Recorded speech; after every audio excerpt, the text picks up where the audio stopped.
साथी नमस्कार। पराग सिंघल, महाशिवरात्रि की बहुत बहुत बधाई, अभिनंदन। और मेरी कामना है कि आप माँ पार्वती और महादेव का आशीर्वाद अविरल प्राप्त होता रहे, कृपा होती रहे। आज का जो वीडियो है उसमें मैं कुछ बहुत ही इम्पोर्टेंट डिसीजंस हैं हाई कोर्ट के, वो आपके सामने रख रहा हूँ। और एक तो बहुत ही महत्वपूर्ण डिसीजन मैंने पढ़ा और ताज्जुब भी हुआ कि किस तरह से विभाग काम कर रहा है। मैं अपनी बात शुरू करूं, प्रेजेंटेशन शुरू करूं उससे पूर्व मैं कहूंगा कि आप ये डिसीजंस सुनने के लिए पूरी वीडियो देखेंगे तो आपको लाभ भी होगा और आप दूसरों को भी शेयर कर सकते हैं। लेकिन साथ ये भी मेरा अनुरोध है कि मेरी वीडियो को जिन सदस्यों ने अब तक सब्सक्राइब नहीं किया वो सब्सक्राइब कर दें, और वीडियो देखने के बाद में लाइक कर दें और अपने साथियों को या लोकल ग्रुप में शेयर कर दें। साथियों, एक आंध्र प्रदेश का मामला है। डिपार्टमेंट ने बहुत ही अच्छी बात कही और कितना एक मतलब क्या श्रेणी दूँ उस चीज़ को कि एक याचिकाकर्ता ने आंध्र प्रदेश राज्य में व्यापार करने हेतु पंजीयन का आवेदन किया, जिसको इस आधार पर निरस्त कर दिया गया कि व्यक्ति बाहर राज्य का निवासी था, मतलब जो आंध्र प्रदेश का निवासी नहीं है उसको रजिस्ट्रेशन देने के लिए डिनाई कर दिया। लेकिन इस डिसीजन को चुनौती दी गई। आंध्र प्रदेश हाई कोर्ट के समक्ष याचिका दाखिल की गई और याचिकाकर्ता ने कहा कि पंजीयन ऐसे आधार पर अस्वीकृत नहीं करना चाहिए जो जीएसटी में प्रावधानित ना हो। जीएसटी में कहीं भी प्रावधान नहीं है कि किसी अन्य राज्य का व्यक्ति किसी अन्य राज्य में रजिस्ट्रेशन नहीं ले सकता है। माननीय उच्च न्यायालय की खंडपीठ ने याचिकाकर्ता के कथन को उचित मानते हुए अस्वीकृति आदेश को निरस्त किया तथा पंजीयन देने का निर्देश पारित किया। माननीय न्यायालय ने बाहरी राज्य के बिंदु पर यह मत स्थिर किया कि जीएसटी एक्ट एंड रूल में ऐसा कहीं प्रतिबंध नहीं है जिसके तहत बाहरी राज्य के व्यक्ति को आंध्र प्रदेश राज्य में आकर व्यापार करने और पंजीयन देने से इनकार किया जाए। ये बात मैं इस जो डिनाइल किया है कि साहब आंध्र प्रदेश का निवासी नहीं है, ये एक अच्छी भावना नहीं कह सकता मैं। दूसरा बहुत अच्छा डिसीजन है जिसमें बहुत से साथियों द्वारा गलती से आईजीएसटी का आईटीसी लेने के बजाय सीजीएसटी और एसजीएसटी में आईटीसी क्लेम कर लिया, लेकिन बाद में वो सामने आया तो डिपार्टमेंट उसमें क्लेम वापस मांग रहा है, आरआईटीसी करने कह रहा है और ब्याज भी मांग रहा है। तो इस मामले में एक टीकमगढ़ है, मध्य प्रदेश में जिला है, सचिन खरे, बहुत अच्छा लड़का है, वकालत करता है, उसका ही मेरा प्रश्न आया था। तो मैं पढ़ रहा हूँ कि सेक्शन 73 इंक्लूडिंग सेक्शन 16(2) गा याचिकाकर्ता ने इनपुट क्रेडिट टैक्स क्रेडिट लाभ आईटीसी का लाभ आईजीएसटी में लेने के बजाय सीजीएसटी और एसजीएसटी के मद में प्राप्त कर लिया, जिसके फलस्वरूप सेक्शन 73 में आदेश पारित कर गलत तरीके से प्राप्त अधिक आईटीसी को निर्धारण किया गया। संशोधन याचिका खारिज हुई, जिसको चुनौती देते हुए माननीय केरल उच्च न्यायालय के समक्ष रिट याचिका दाखिल की गई। तब सीजीएसटी और एसजीएसटी के मद में लाभ प्राप्त कर लेने से कोई राजस्व की हानि नहीं है। माननीय उच्च न्यायालय ने याचिकाकर्ता के कथन को तर्कसंगत मानते हुए पारित आदेश निरस्त किया और अभिमत दिया कि इलेक्ट्रॉनिक क्रेडिट लेजर एक प्रकार का वॉलेट की भांति है, जिसमें आईजीएसटी, सीजीएसटी, एसजीएसटी जैसे विभिन्न फंड्स के कंपार्टमेंट बने हुए हैं। अतः आईटीसी का लाभ आईजीएसटी में लेने के बजाय सीजीएसटी और एसजीएसटी के मद में लेकर उसे जीएसटी के भुगतान हेतु उपयोग करने पर आईटीसी का लाभ उचित है। क्योंकि मेरे सामने एक मामला आया कि हमने 3B से आरआईटीसी कर दिया, तो एक अधिकारी बोला साहब उसको 74(5) में करिए इसको आप। तो जब सरकारी कोर्स में पैसा चला गया तो डिपार्टमेंट का ये कहना था नहीं, इस हेड में इस सेक्शन के थ्रू आप करिए, ये उचित नहीं पड़ता है, सरकार को राजस्व से मतलब होता है। इस बात को माननीय केरल उच्च न्यायालय ने भी कहा।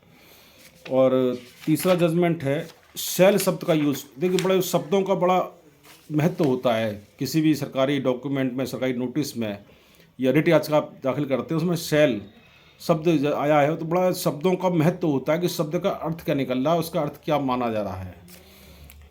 73(2) इंक्लूडिंग रूल 81A कर निर्धारण वर्ष 2021 हेतु सेक्शन 73(1) में कारण बताओ नोटिस 31 नवंबर 24 को जारी किया गया, जिसको चुनौती देते हुए आंध्र प्रदेश उच्च न्यायालय के समक्ष शरीर याचिका दाखिल की गई।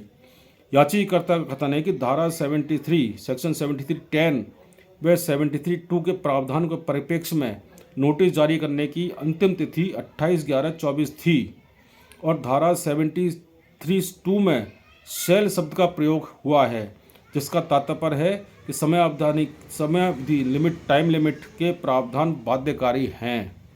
माननीय उच्च न्यायालय की खंडपीठ ने याचिकाकर्ता के कथन को विधिसंगत मानते हुए नोटिस निरस्त किया तथा अभिमत दिया कि जब कोई समयावधि माह में लिखी हो तो इसका अर्थ है समयावधि टाइम लिमिट की गणना में भी माह के आधार पर की जाएगी। माननीय उच्च न्यायालय ने सेक्शन 73(2) में समयावधि के प्रावधानों को अनिवार्य मानते हुए ये मत स्थिर किया कि सेक्शन 73(1) में नोटिस जारी करने में हुए विलंब को क्षमा नहीं किया सकता। ऐसा नोटिस निष्क्रिय माना जाएगा। 2025 TLD 44 आंध्र प्रदेश। जब डिपार्टमेंट टैक्स पेयर का जो रजिस्टर्ड डीलर है उसका टाइम लिमिट मानता है तो डिपार्टमेंट द्वारा जारी नोटिस में टाइम लिमिटेशन क्यों नहीं होता है। ये बहुत ही महत्वपूर्ण साइटेशन है ये। और अगला साइटेशन है सेक्शन 74(5) में सूचना पत्र जारी हुआ जिसमें अस्तित्वहीन फर्मों से की गई खरीद पर ITC के दावे को अनियमितताओं का उल्लेख किया गया। ये बहुत ही मामले चल रहे हैं कि एक पार्टी ने परचेज किया 2021 में, एक सपोज एग्जांपल दे रहा हूँ, उस पार्टी का 22-23 में रजिस्ट्रेशन कैंसिल कर दिया किसी कारण से, सो मोटिव हो गया किसी कारण से, तो 2021 का भी ITC डिपार्टमेंट डिनाई कर देता है कि सब अस्तित्वहीन है। भाई जिस समय व्यापार चल रहा था व्यापारी ने टैक्स वसूल किया और सरकारी कोष में जमा किया, बाद में साल 2 साल बाद 3 साल बाद उसका फर्म का रजिस्ट्रेशन सो मोटो कैंसिल हो गया या फर्म का किसी कारण से उसने रजिस्ट्रेशन कैंसिल करा दिया, तो क्या और भी ईयर्स में वो ITC नहीं मिलेगा उसको। ये बड़ा चल रहा है। इसमें हमारे मेरठ के यूनुस खान जी हैं, उनसे मेरी चर्चा हुई थी, इस बारे में विस्तार से चर्चा हुई थी। तो इसमें अस्तित्वहीन फर्मों से की गई खरीद पर ITC के दावे को अनियमितताओं का उल्लेखित किया गया। अपीलकर्ता ने समर्थित प्रपत्रों और विभिन्न निर्णयों के संदर्भ करते हुए विस्तृत स्पष्टीकरण दाखिल किया।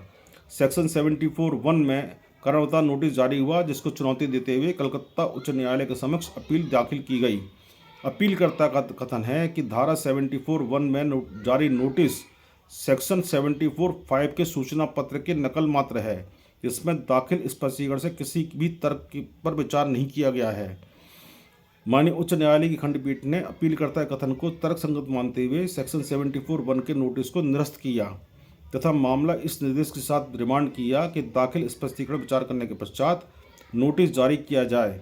माननीय न्यायालय ने मत स्थिर किया कि अधिकारी पर यह दायित्व बनता है कि धारा 74(1) में कारणवता नोटिस जारी करने से पूर्व सेक्शन 74(5) की कार्रवाई में करदाता द्वारा दाखिल स्पष्टीकरण पर पूर्णतः विचार करे।